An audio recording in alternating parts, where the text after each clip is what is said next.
when the person's heart becomes dark, the things that normally the body would enjoy and like is not what it's going to enjoy and like. It's confusion. You're in a time of hayra, confusion. The things that are detrimental, that have no taste to it, no feeling to it, nothing, your heart and your mind will start liking it.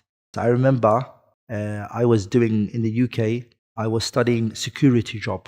The course I was studying was on CCTV operations, where we just had to look at cameras and things like that. So it was a short course. I thought, let me do it. So the teacher that was teaching us was an ex-British military. So when he's teaching us, he talks to us. He tells us about his experience in the military, and he's a soldier. And he told us about how many of the British army or the British soldiers have gone through PTSD, right? After they've come back, and how they spoke to themselves and how they become depressed and etc. So I asked him, I said, what about yourself? You keep talking about your friends and others. What about you? How do you feel? He said, I'm not that extreme, but I find my darknesses, I find my demons.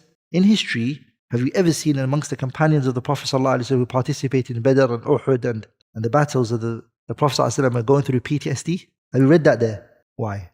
Because when you participate in sins, you find that darkness. It will not leave you. Sins have consequences. These people are fighting in the cause of who? The Sahabas I'm talking about here, in obedience of Allah. And when you're killing innocent women and children here, on the other side, what's going to happen? You're going to find darknesses in your heart. You're going to suffer. You're going to talk to yourself. You're going to kill yourself. So remember, when you do a sin, when you do something, you think you got away with it. No one's putting you at accountability. Remember that sin is going to haunt you. The harms that sins have on the slave, what it does to your religion, what it does to your worldly affairs, sins, what it does to your world, your life on this earth, and also what it does to you in the day of judgment. Sins have a very bad outcome, very bad consequences, very blameworthy. And the person who commits sins becomes blameworthy amongst the people. The first harm that sins have, it affects the person's attaining knowledge. Sins, my brothers and sisters, it prevents you from gaining knowledge. You say, for many years I've been studying, I go to all these lessons, I take notes, I write, I revise, I go home, I memorize. It seems like nothing is getting into my head. So this is the consequences of sins. You'll be prevented from knowledge that will benefit you in this world and also in the hereafter. And the knowledge that we're talking about here is al-ilm al-shar'i, Islamic knowledge. Even if you're a doctor and you're a brain surgeon and etc., that's not the knowledge. The knowledge here that the Shaykh is talking about is that you're going to be prevented from knowing your Lord, Allah subhanahu wa ta'ala, which is the greatest knowledge. Because knowledge is light, which Allah places in the person's heart. Knowledge, beneficial knowledge, is a light inside the heart of the person who's carrying that knowledge. And sins, it extinguishes that light. In your heart, when you have knowledge, there's a light in your heart. But what a sin will do is it will come and it will extinguish that light. Sins will try to extinguish that light. So that's when you're sinning, you're destroying the knowledge that is in your chest. When Imam al-Shafi'i sat in front of Imam Malik, Malik was his teacher. Imam al-Shafi'i was a student of who? Imam Malik ibn Anas, rahimahullah ta'ala. And when he sat in front of him, he read the Muwatta. He had complete understanding. He asked him about certain words. He said, what does this mean? What is meant by this? What does this entail? But then Malik said something very profound to Imam al-Shafi'i. He said to him, I see that Allah has placed in your heart light. Do not extinguish that light that you have in your chest with the darkness of sins. He said, young boy, I see Allah subhanahu wa ta'ala has favored you. What I've also see is that Allah subhanahu wa ta'ala has given you something very special. So what I advise you, he said, is that this beautiful thing that you have, this light that you have in your chest, do not extinguish it with the light of sins. And then you remain in darkness the day when the people of knowledge are walking in the day of judgment with the light of their knowledge. And then this is when Imam Shafi'i said his very famous statement, I complain to my teacher Waqi'. Shafi'i is complaining to who? Waqi' ibn Jarrah al-Ru'asi, one of the great scholars of his time. I complained to him, Shafi'i saying. And when I complained to him about su'a hifdhi, the bad memory I have. So he advised me to leave off sins. وَقَالَ, he said to me, know that knowledge is a what? فَضْلٌ, it's a virtue. وَفَضْلُ اللَّهِ, and the virtue of Allah na, لَا يُؤْتَاهُ عَاصِي, a sinner is not given it. The second thing, or the harms of sins, Allah prevents from you provision. You struggle to find a job. Every job that you go to, you only stay there for a few months and you get fired, and etc. This is also due to sins. There is rizqul abdan and there's rizqul adyan. Rizqul abdan is what a lot of people talk about on a day-to-day basis. Jobs, money, this, salary, etc. This is rizqul abdan. It's the physical side, right? Because of sins, you could be prevented and stopped from attaining rizq. And also the rizq of the religion, which is what we mentioned before. Knowledge, you don't get it. Righteous deeds, you struggle. Even your heart, it affects it. You're struggling to love Allah and His Messenger. You're struggling to be patient upon good deeds and righteous actions, etc. You struggle when it comes to a tawakkul, reliance on Allah subhanahu wa ta'ala, and other than that. Now there's another problem that happens with sins. And that is wahshatun, the person starts feeling loneliness. There's no connection between you and Allah. And remember, this is detrimental. This is detrimental. Now that you have become detached, and now you're going to start to feel lonely. And I'll tell you, brothers and sisters, a lot of people, the consequences of depression and sadness that they feel, wallahi, alladhi la ilaha ghayru, a lot, not everybody, but a lot of people, is coming from what? Wahshatun yajiduha al-aasi. Wahsha, loneliness, that a person finds in his heart. Sad. When you find that loneliness, it's because you're disconnected from who? From your Lord, Allah subhanahu wa ta'ala. Sins brings about this suffering, this loneliness. I remember I was doing in the UK, I was studying security job. I was doing a course. And the course I was studying was on CCTV operations, where we just had to look at cameras and things like that. So it was a short course. I thought, let me do it while I'm studying. As a part-time, I can do that to get my provision, my rizq. So the teacher that was teaching us was an ex-British military. So when he's teaching us, he talks to us. He tells us about his experience in the military, and he's a soldier. And he told us about how many of the British army or the British soldiers have gone through PTSD, right? After they've come back, and how they spoke to themselves and how they become depressed and etc. So I asked him, I said, what about yourself? You keep talking about your friends and others. What about you? How do you feel? He said, I'm not that extreme, but I find my darknesses, I find my demons. In history, have you ever seen amongst the companions of the Prophet ﷺ who participated in Badr and Uhud and the battles of the Prophet ﷺ are going through PTSD? Have you read that there? Why? Because when you participate in sins, وَحْشَةٌ يَجِدُهَا الْعَاصِي فِي قَلْبِهِ, you find that darkness. It will not leave you. Sins have consequences. These people are fighting in the cause of who? The Sahabas I'm talking about here. In the battle of Badr and Uhud. And they're fighting in whose cause? In obedience of Allah. And when you're killing innocent women and children here on the other side, what's going to happen? You're going to find darknesses in your heart. You're going to suffer. You're going to talk to yourself. You're going to kill yourself. So remember, when you do a sin, when you do something, you think you got away with it. No one's putting you at accountability. Remember, that sin is going to haunt you. Another one now is the loneliness and the emptiness that you find between you and the people. You're struggling to connect with people. We spoke about between you and who?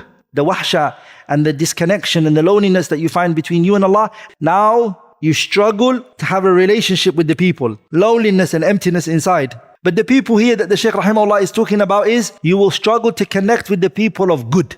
You will find the people of evil, they're always going to be available for you. But when you want to go towards the people of good, you can't connect to them. And even look, sometimes it comes in ways which is, you yourself don't like the people of good. You yourself don't admire and appreciate the people of what? Good. And this is a sign of what? Ma'asi and sins. That you can't hang around with the people of knowledge, the people of khair. You'll say things like what? They're boring. They're not fun to be around. Do you understand this one? This is coming from a person who is really suffering from within. Now, the person who has khair shouldn't say, I'm going to have to compromise and change in order to invite those people in. Abadan. Not at all. It's not your job to do that. It's not you that's preventing him to come to you. What is it that's preventing him? That he should leave off. It's the sins that are preventing him from being with you if you're a practicing person and if you're a person of good. That's why he's not able to connect with you. Inshallah, may Allah make us from the people of good and khair. Now the fifth one is, Allah makes things hard on you. Things just seem hard. You know how everybody else does things, achieves things, results, effects and everything? For you, everything just seems hard. There's nothing he approaches. There's not a thing he goes towards its direction. إِلَّا يَجِدُهُ, except that he finds that thing مُغْلَقًا, closed, locked, دُونَهُ, in front of him. Everything he wants to is closed. He wants to get married. Nobody's there to want to get married to him. Say, Shaykh, I'm looking. Yeah, you are. I believe you. You are looking, but no one's looking for you. Do you understand? Why is no one looking for you? Because of ma'asi and sins. This is why we go back and we beg Allah for forgiveness. He wants to get a job. No one's taking him. He's qualified. He's got the qualifications and everything. They're turning him down. We're all together, brothers. Anything he goes towards, do not accept that he finds the doors are locked on him, or he finds it hard. It's not closed necessarily, but it's just hard on him. He's been trying to do hijrah. He's been trying it's just hard on him. So then maybe it's your sins and things that you're doing. The same way when you come with taqwa, Allah makes everything easy for you. Since Allah makes everything hard for you. Because we mentioned the ayah before, right? وَمَن يَتَّقِ اللَّهَ يَجْعَلْ لَهُ مَخْرَجًا. Allah makes an opening for you. وَيَرْزُقْهُ مِنْ حَيْثُ لَا يَحْتَسِبْ. Also Allah says in another ayah, what does he say? And anyone who comes with the taqwa of Allah, Allah makes his affairs easy for him. And you see people are like that, my brothers and sisters, right? Life is just so easy for them. You look at them, you say, subhanAllah, relaxed.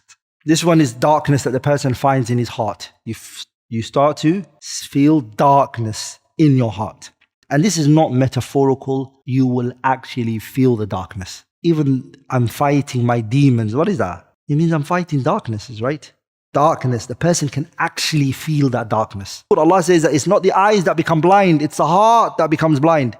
But like some of the Salaf, they used to say, don't say so-and-so is blind. Because it's not the eyes that become blind. It's the heart that becomes blind, right? How many people do we know that they're blind and Allah subhanahu wa ta'ala has made them see so much? The khair and the good that they brought to this ummah. Because the obedience is light and the sins are darknesses. And every single time that darkness becomes stronger, izdadat hayratuhu, your confusion increases. You become more confused in life. You start doing things that are junoon, crazy things. Why? Because you're what? Your heart has lost the sight. You can't see. It's bumping into the wrong places. When the person's heart becomes dark, the things that normally the body would enjoy and like is not what it's going to enjoy and like. It's confusion. You're in a time of hayra, confusion. The things that are detrimental, that have no taste to it, no feeling to it, nothing, your heart and your mind will start liking it. That darkness doesn't just stay in your heart. First it starts happening in your, and guess what happens after that? That darkness, it goes into your eyes and then it starts going on your face. And that's why when people meet you, they just see something about you. It's like, I don't want to be with this guy. It doesn't look like. You see my point, brothers? That is what the scholars mention, al-arwahu junudun mujannada. That the souls connect. You, the righteous people, the hearts just love them. The seventh one is, see that since it makes your heart weak, you become a very weak person. Physically, you're a weak person. You know, shaja'a, bravery, that you don't fear consequences of going into the path of Allah and etc. And this is something Allah praise the believers for. They don't fear the blame of the blamers. This is ta'ah. Other than that, you become da'if. So your heart becomes weak. And you physically become weak. The way that it weakens your body is that your body is connected to your heart, right? And if your heart becomes weak, what happens to your body? It follows. Because the believer's strength comes from his heart. So every time your heart becomes strong, then your body should become strong. So this is what happens. He becomes weak. Now you might say, look, Shaykh, this doesn't make sense. I promise you, I can bring you people who are criminals, even disbelievers who are physically strong. Physically strong? How? This doesn't make sense what you're saying. The Shaykh, he responded to that. He said, وَأَمَّا الْفَاجِرُ, the criminal, the wrongdoer, the sinner. Even that though, he can be قَوِيَ الْبَدَنِ, his body can be strong. فَهُوَ أَضْعَفُ شَيْءٍ, but he's the weakest عند الحاجة إليه, when that physical strength is actually needed for it. You don't find that in him. He might boast and go to the gym and push-ups and everything, but when you say to him, okay, now it's just big biceps and triceps, yeah, let's put it to the job, let's put it to the work. What does it do to him? Or what does he do? He's weak at this particular moment.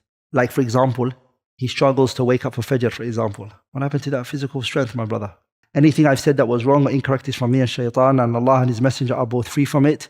Subhanak Allahumma wa bihamdika ashhadu an la ilaha illa ant astaghfiruka wa atubu ilayk.